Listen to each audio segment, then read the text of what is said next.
Why doesn't China intervene in the current Middle East war? As the world's largest oil importer, isn't China afraid of energy supply disruptions? Aren't they worried about Iran blocking the Strait of Hormuz? Why China is so chill right now? Well, you might not know this. China began preparing for a Middle East oil crisis 30 years ago. It's predictable.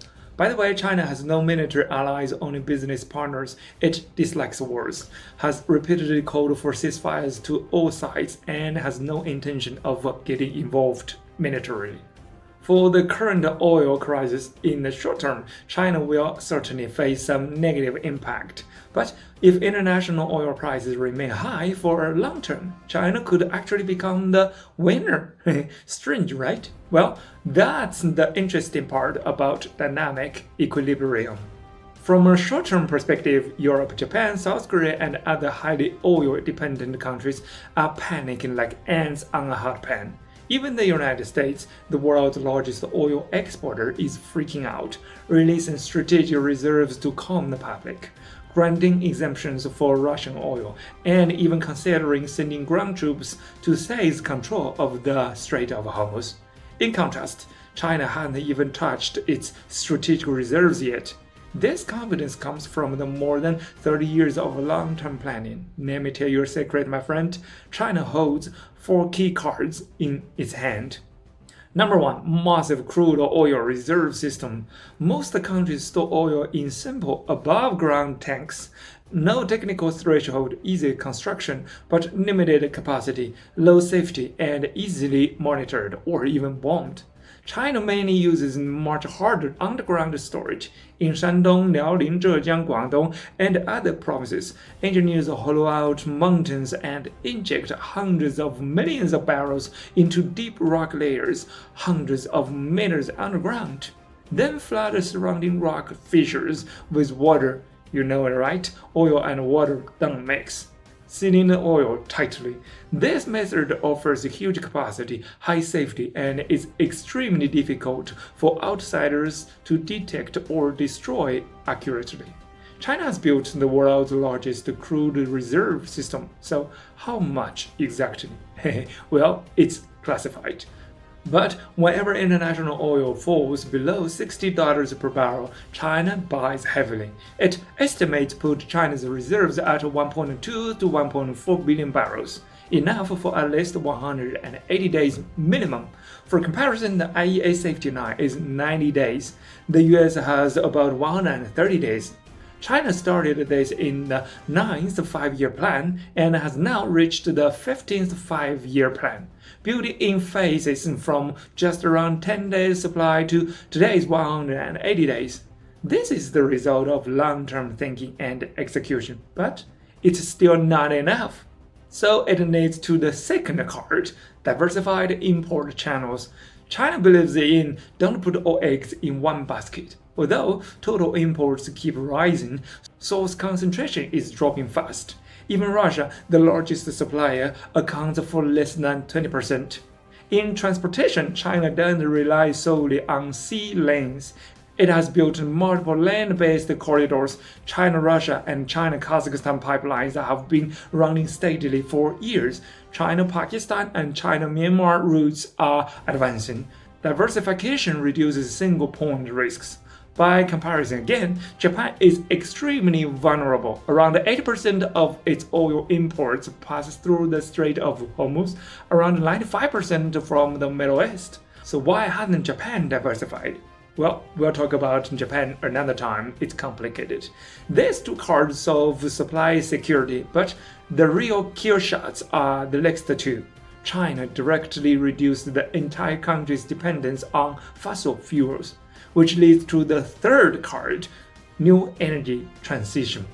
By 2025, China's installed wind, solar, and hydro capacity has already surpassed thermal power, with renewables making up a significantly higher share. As the world's factory, China has massive production scaling ability. When demand exists, it can wrap up fast. New energy vehicle adoption is accelerating. In 2025, over half of the cars sold in China are new energy vehicles. As EV sales grow, oil demand will keep falling. Of course, oil isn't just for fuel, it's widely used in chemicals. That's where the fourth card comes in: coal to chemicals. China can produce key petrochemical products other than transportation, clothing, textiles, food industry, household items, medical, digital devices, and more. From waking up to going to bed, you touch at least 50 oil-based products daily. Interestingly, China can use coal instead of oil to produce them all. Given that China accounts for more than half of global coal production and leads in coal chemical technology, it has the option to substitute oil with coal if prices become too high. And data-wise, every 10% rise in international oil prices raises China's CPI by about 0.1%, while globally it's around 0.4%. China's impact is only 1/4. For ordinary Chinese consumers like me, gasoline prices have risen around 7% where I live, but other prices feel almost unchanged. Why again? This time, it's the power of free market and state companies combined. Many private companies absorb the cost themselves rather than pass it on to the customers like me. Because competition is fierce in China, raise prices and you lose market share and could go bankrupt. For the state companies, they have to follow the policy both from the government and the rules of free market. They are tight, so can raise prices at will. Once you understand this logic, something interesting happens. If oil prices stay high in the long term, new energy becomes even more attractive, right? Then there will be more demand on new energy, right? China has the world's most complete and largest scale supply chains in photovoltaics, wind, hydro, batteries, EVs, and more. When oil was cheap, some countries restricted Chinese new energy imports, but when oil prices rise and energy transition pressure grows, they quickly pivot to more investment. For example, the EU has proposed massive long-term energy transition funds. Britain adjusted wind power tariffs, and the US lowered import barriers on some new energy materials. For individual car buyers, high oil prices push more people toward new energy vehicles. You can check that online videos introducing Chinese EVs are everywhere. BYD, for example, has become countless people's dream car. 2 weeks ago, the Iranian missile hit a BYD Atto 3 in Jerusalem, Israel. 5 people inside all survived. Who would have thought? The US, Israel, and Iran used war to give BYD the best free advertisement ever. This means in a high oil price environment, global demand for China's new energy industry will surge further. The world will accelerate toward cheaper, greener new energy due to cost pressure. War is bad. That's a universal value judgment. But war also drives world change. That's objective fact. You know, I'm Chinese. I'm telling you how China prepared for oil crisis in the last 3 decades. What long-term preparations has your country made for you, my friend? Share in the comment and subscribe for an Eastern perspective without language barriers.